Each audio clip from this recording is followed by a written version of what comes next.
you believe you're the best at what you do, you're more likely to be the best at what you do, right? Like you're the Michael Jordan, Kobe Bryant, Tom Brady, all these people who are the greatest of all time at what they do have a unshakable belief in who they are, and that nobody is better than them or whatever. Like, and if you can adopt that, not saying like you need to go and be crazy and be delusional with your beliefs. They do need to be founded in somewhat of a reality, but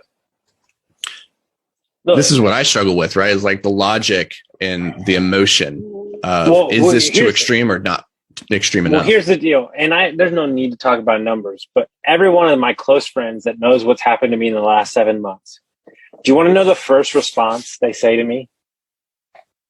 Not congrats. Sounds about right. They go, dude, you consistently showed up for yourself. You've been putting in the work the last 3 years straight. Mm-hmm. Sounds about right. That's a damn good feeling. There's no better fucking compliment in the world than that. Mm-hmm. I mean, it's the expectation and identity of who others are seeing you as, and recognizing, like, if Elon Musk came to you and was like, hey, man, I made 700,000. I made $1 million last year. You would not look at Elon and be like, damn, dude, good job. You'd be like, you suck, bro. What? Because the expectation is like, I know you can do so much better. Right. And so and that's really living in alignment with your beliefs, leading into alignment with your identity. Right.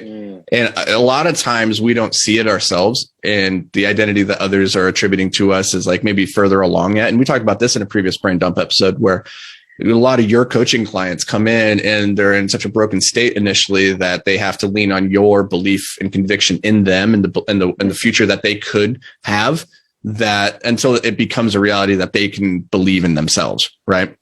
And a lot of times, like, the people around us can see things yet in us that we don't, like that greatness. And so when they're like, that sounds about right, you know, I know you believe it too. And like, you don't doubt that, like, it is about right. But, you know, in the moment when we're setting those ambitious goals for what this next year is, of like doubling, right?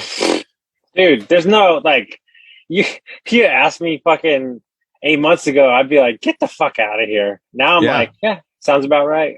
Sounds about right.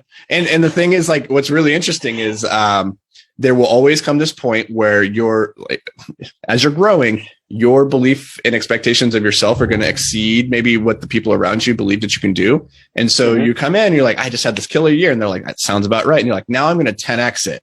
And they're like, well, right. And that's because and this is straight from Tom Bilyeu, is like that big goal that you have to be 10X better than whatever, right? Or doubling. You are not there yet. You do not have the traits, the skills, the beliefs, like, you don't have the identity yet, because if you did, you would already be there, right? You don't have it yet. So you're going to be building that over the next year. And in building it, you're going to get there. And then next year, you're going to go to people and say, hey, I did this thing. And they're going to go, that sounds about right. Right. Because now they're judging you based off of what you've done and achieved and who you are in that moment.